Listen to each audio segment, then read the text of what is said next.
Сәлеметсіздер ме, құрметті ата-аналар? Мен Нұрсат Бөбекжайының педагог-психологы Нұрия Әлібекқызы боламын. Қазір сіздерге үй жағдайында жүргізуге болатын нейрожаттығу түрлерін көрсететін боламын. Ол үшін алдымен ақпаратқа балаңыздың алақан ізін осылайша бастырып аласыз. Өздеріңіз көріп тұрғандай, әр саусақтың басында түрлі түсті дөңгелектер қосылған. Түрлі түсті дөңгелектер бар.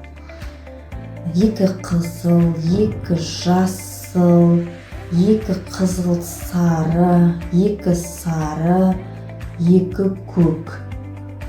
Осы түстерді карточкаға түсіресіздер. 10 түрлі карточка дайындап аласыздар да, жаңағы түстерді осы карточкаға түсіреміз.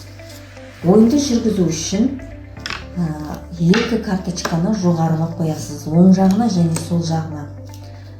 Оң жақтағы қандай түске қай саусақ келіп тұр, қай саусағын көтереміз. Сол саусақтарды жаңағы бала көтереді.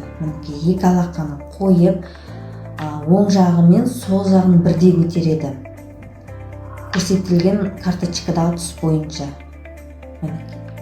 Осылайша ойынымызды жалғастырамыз.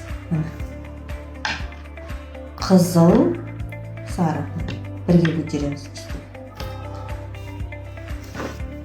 Келесі нейрожаттығуымыз бұл үй жағдайында да жасап алуға болады. Бұл біздерге дайын.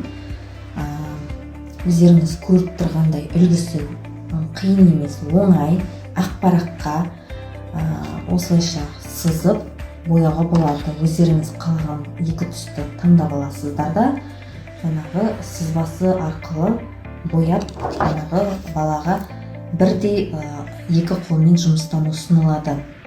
Бір саусақ, екі саусақ, бір саусақ, екі саусақ, бір саусақ, екі саусақ деп осылайша жоғарыға дейін жүргізіп, және төмен қарай түскенде жаңа қызыл, көк, қызыл, көк, қызыл, көк, қызыл, көк деп осылайша ойынымызды жалғастырамыз.